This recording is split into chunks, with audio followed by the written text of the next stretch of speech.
warahmatullahi wabarakatuh.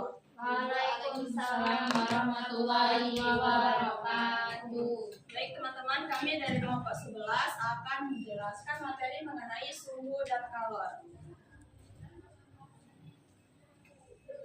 Nah, jadi yang pertama yaitu definisi dari suhu. Nah, suhu adalah ukuran derajat panas atau dingin suatu benda yang dirasakan oleh indera kita. Nah, jadi suhu ini adalah indikator beberapa panas atau dingin suatu benda seperti air, udara, atau juga tubuh manusia. Nah, adapun alat ukur suhu ini, di mana alat ukur untuk mengukur suhu itu disebut dengan termometer. Nah, contoh dari termometer ini terbagi menjadi dua. Yang pertama yaitu termometer badan dan yang kedua yaitu termometer ruangan. Nah, satuan suhu yang digunakan di sekolah dasar atau madrasah ibtidaiyah itu adalah derajat Celcius, tetapi satuan suhu yang ada pada sistem internasional itu ada 4. Yang pertama yaitu Kelvin, yang kedua Celcius, yang ketiga yaitu Fahrenheit, dan yang keempat Reaumur. Nah, yang selanjutnya yaitu perubahan suhu. Nah, suhu itu bisa naik jika dipanaskan dan sebaliknya bisa turun jika didinginkan. Nah, perubahan suhu ini dapat mengubah wujud benda seperti mengubah es menjadi air. Adapun contoh dari perubahan suhu, yang pertama yaitu air menjadi panas saat dimasak, yang kedua yaitu minuman menjadi dingin ketika diberi es, dan yang terakhir yaitu ruangan bisa menjadi sejuk saat AC dinyalakan. Selanjutnya, rumus suhu. Adapun rumus suhu yang dipelajari di sekolah dasar yaitu ada 2. Nah, yang pertama yaitu jika suhu itu naik, maka suhu akhir itu sama dengan suhu awal ditambah kenaikan suhu. Dan yang rumus kedua yaitu jika suhu itu turun, maka suhu akhir sama dengan suhu awal dikurang penurunan suhu. Nah, selanjutnya yaitu contoh soal. Nah, contoh soal yang pertama yaitu pagi hari suhu di halaman sekolah adalah 25 derajat Celcius. Nah, pada siang hari suhunya naik sebanyak 7 derajat Celcius. Yang ditanya berapa suhu pada siang hari. Nah, untuk penyelesaiannya yang diketahui yaitu suhu awalnya itu 25 derajat Celcius dan kenaikannya yaitu 7 derajat Celcius. Yang ditanya yaitu kenaikan dari suhu pada siang hari, maka 25 derajat Celcius itu ditambah dengan 7 derajat Celcius, di mana 25 ditambah 7 maka 32, hasilnya 32. Jadi suhu pada siang hari itu adalah 32 derajat Celcius. Nah, contoh yang kedua yaitu pada sore hari suhu di ruangan kelas adalah 30 derajat Celcius. Saat malam hari suhunya turun sebanyak 6 derajat Celcius. Berapa suhu pada malam hari? Nah, untuk penyelesaiannya diketahui suhu awalnya itu ada 30 derajat Celcius dan penurunan suhunya itu 6 derajat Celcius. Nah, yang ditanya yaitu penurunannya. Jadi kita masukkan 30 derajat Celcius dikurang dengan 6 derajat Celcius, maka hasilnya 24 derajat Celcius. Nah, jadi suhu pada malam harinya adalah 24 derajat Celcius. Nah, materi selanjutnya akan disampaikan oleh rekan saya kepada Umian. Silakan.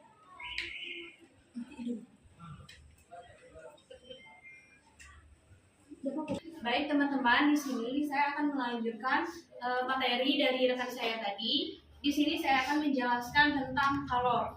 Definisi kalor adalah energi panas yang berpindah dari benda bersuhu tinggi ke benda bersuhu rendah. Satuan kalor itu, kalor diukur dalam satuan joule atau kalori. Kemudian di sini ada perpindahan kalor. Yang pertama itu konduksi, perpindahan panas melalui zat padat tanpa perpindahan partikel. Contohnya panas dari air mendidih ke sendok. Kemudian ada konveksi, perpindahan panas melalui zat cair atau gas bersama aliran partikel. Contohnya air mendidih karena panas dari dasar panci. Kemudian yang ketiga itu ada radiasi, perpindahan panas tanpa medium perantara. Contohnya panas matahari sampai ke bumi. Kemudian di sini ada pemanfaatan energi kalor. Di sini ada 5 pemanfaatannya. Yang pertama itu memasak makanan. Energi kalor itu digunakan untuk memasak, menggoreng, dan Kemudian yang kedua ada menghangatkan ruangan. Pemanas ruangan digunakan di daerah yang dingin. Yang ketiga ada pembangkit listrik. Kalor dimanfaatkan untuk memproduksi uap yang menggerakkan turbin pada pembangkit listrik. Kemudian yang keempat, kendaraan bermotor. Kalor dari pembakaran bahan bakar menghasilkan energi untuk menggerakkan kendaraan. Kemudian yang terakhir itu ada industri. Energi kalor digunakan dalam berbagai industri seperti peleburan logam dan pembuatan kaca. Oke, kemudian di sini ada rumus dan contoh soal. Rumus kalor itu adalah Q sama dengan M dikali C dikali delta T. Terangannya, Q itu kalor, satuannya joule, M itu massa benda, satuannya kg atau gram, C itu kalor jenis, satuannya J atau kg derajat Celcius. Kemudian delta A itu perubahan suhu, satuan kalornya T akhir dikurang T awal. Jadi, sebuah air bermassa 2 kg dipanaskan dari 30 derajat Celcius menjadi 50 derajat Celcius. Nah, jika kalor jenis air sama dengan 4200 Joule per kg derajat Celcius, hitunglah kalor yang diperlukan. Jadi, cara penyelesaiannya, kita masukkan dari rumusnya tadi, Q sama dengan M dikali C dikali delta T. Jadi, yang ditanya itu M-nya sama dengan 2 kg, C-nya sama dengan 4200 Joule, kemudian perubahan suhu titik awal dan titik akhirnya itu 50 derajat Celcius dikurang 30 derajat Celcius. Kita masukkan Q sama dengan 2 dikali 4200 dikali buka kurung 50 dikurang 30. Jadi Q sama dengan 2 dikali 4200 dikali 20. Hasilnya itu 168.000 Joule. Jadi jawabannya kalori yang diperlukan itu 168. Jadi kalori yang diperlukan itu 168.000 Joule. Oke, teman-teman sekalian, materi kami sudah selesai. Jadi, jika ada yang ingin ditanyakan, silakan mengangkat tangannya. Kepada Adelia. Mengapa saat hujan turun, udara sering terasa lebih dingin? Jelaskan dengan menghubungkan proses penguapan, pelepasan kalor, dan perubahan suhu udara. Baik, terima kasih. Oke, siapa lagi? Kepada Sania. Baik, terima kasih pada moderator. Di sini saya ingin bertanya, jika sebuah ruangan dipasang AC, namun pintu dibiarkan terbuka, jadi jelaskan mengapa suhu ruangan sulit menjadi dingin dan jelaskan peran konveksi udara pada peristiwa ini. Baik, itu saja. Terima kasih. Ada yang ingin bertanya lagi kepada Nabila? Baik, terima kasih pada moderator. Pemanfaatan energi kalor di industri dan pembangkit listrik, jelaskan secara rinci peran dan pemanfaatan energi kalor ada dalam dua bidang berikut sesuai dengan materi presentasi. A. Pembangkit listrik, jelaskan proses utama penggunaan kalor hingga menghasilkan listrik. Dan B. Industri, memberikan satu contoh proses industri selain memasak yang menggunakan energi kalor. Terakhir kepada saudari Rialita. Baiklah, terima kasih pada pemateri sudah memberikan saya kesempatan. Jadi langsung saja pertanyaannya. Dalam kehidupan sehari-hari kita sering menemukan ketiga jenis perpindahan kalor yang terjadi secara bersamaan. Nah, jika kita sedang merebus air di atas kompor menggunakan panci logam misalnya, bagian mana yang menunjukkan proses konduksi, konveksi, dan radiasi? Baik, itu saja. Saya kembali pada pemateri. Baik, kepada teman-teman, di sini saya akan menjawab pertanyaan dari Adelia. Jadi pertanyaannya itu, mengapa saat hujan turun udara sering terasa lebih dingin? Jelaskan dengan menghubungkan proses penguapan, pelepasan kalor, dan perubahan suhu udara. Nah, jadi saat hujan turun udara deras lebih dingin karena adanya kegiatan kaitannya antara proses penguapan, pelepasan kalor, dan perubahan suhu udara. Nah, sebelum hujan terbentuk, sebagian uap air di atmosfer itu berasal dari proses penguapan yang membutuhkan kalor. Nah, sehingga udara di sekitarnya kehilangan panas dan menjadi lebih sejuk. Ketika uap air tersebut naik ke atmosfer dan mengalami pendinginan, ia mengembun menjadi tetesan air. Proses kondensasi ini memang melepaskan kalor, tetapi pelepasan kalor terjadi di bagian atmosfer yang lebih tinggi, bukan di dekat permukaan bumi, sehingga udara di bawah tetap lebih dingin.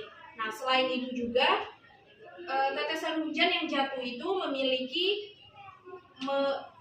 memiliki suhu lebih rendah dibandingkan udara di permukaan. Jadi ketika hujan turun, sebagian tetesan itu menguap kembali di udara yang lebih kering. Ini itu saja. Pada saudari Adel, apakah sudah bisa dipahami? Sudah, terima kasih. Oke. Di sini saya akan menjawab pertanyaan dari Rialita, di mana pertanyaan tadi, jika kita sedang merebus air di atas kompor menggunakan panci logam, bagian mana yang menunjukkan proses konduksi, konveksi, dan radiasi? Jelaskan alasannya. Nah, jadi pada saat merebus air menggunakan panci logam, konduksi itu terjadi pada bagian badan dari panci itu. Seperti ini misalnya.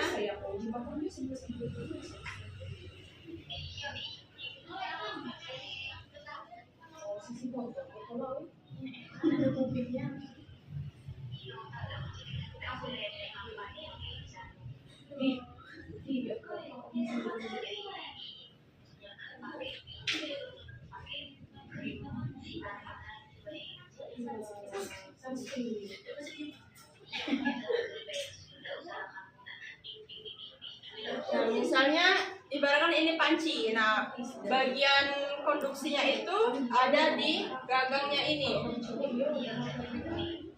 Di sini adalah bagian dari konduksi. Nah, selanjutnya bagian konveksi itu terjadi pada air di dalam panci ini. Jadi airnya itu ada di bagian dalam panci.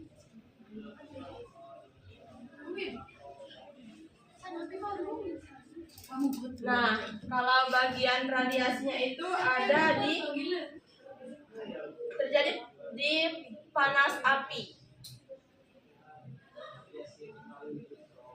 Nah, untuk lebih jelasnya, jadi konduksinya itu terjadi pada bagian badan panci karena panas api itu merambat dari logam ke seluruh bagian panci.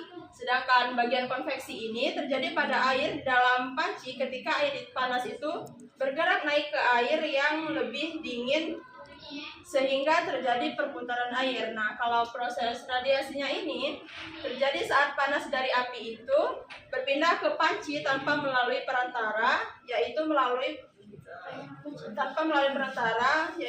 perantara panas dari api yang menuju ke panci. Mungkin itu saja. Kembali ke Rialita, apakah sudah bisa dimengerti?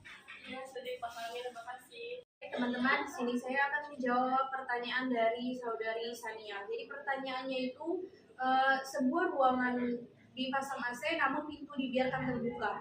Jelaskan mengapa suhu ruangan sulit menjadi dingin dan jelaskan peran konveksi udara pada peristiwa ini.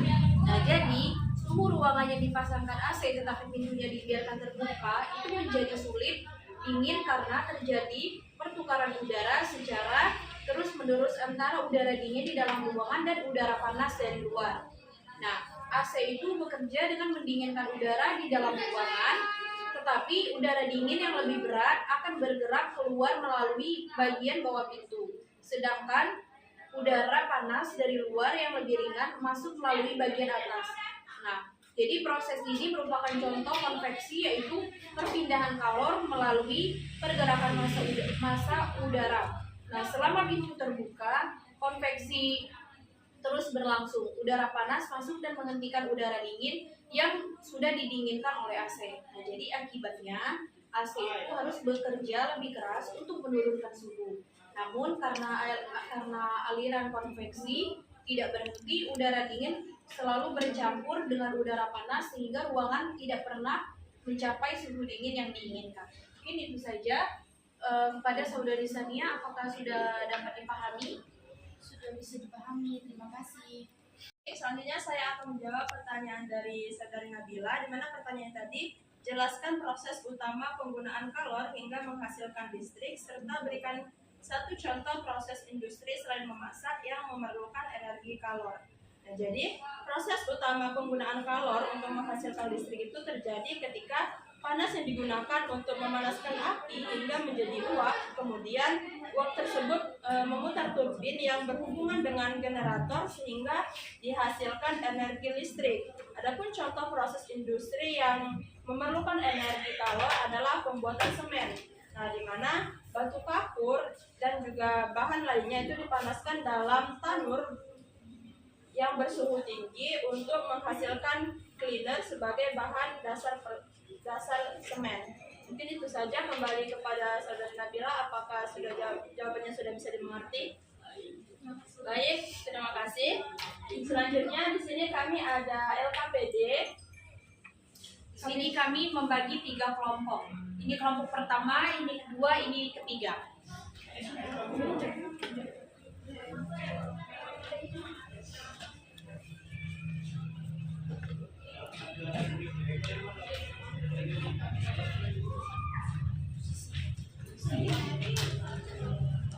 Pada teman-teman silakan diisi, jika ada yang ingin ditanyakan silakan disampaikan. Ya, jika ada yang belum jelas silakan bertanya.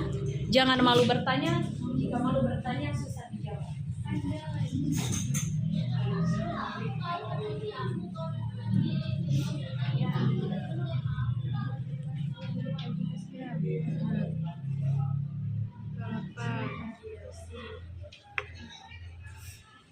Teman, apakah sudah selesai? Sudah.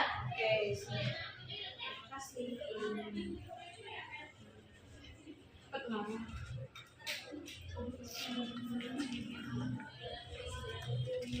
Terima kasih. Setelah presentasi dari kelompok kami mohon maaf bila ada kata-kata yang salah. Kepada Allah kami mohon ampun. Akhirul kalam, wallahul muwaffiq ila aqwamit thoriq. Wassalamualaikum warahmatullahi wabarakatuh.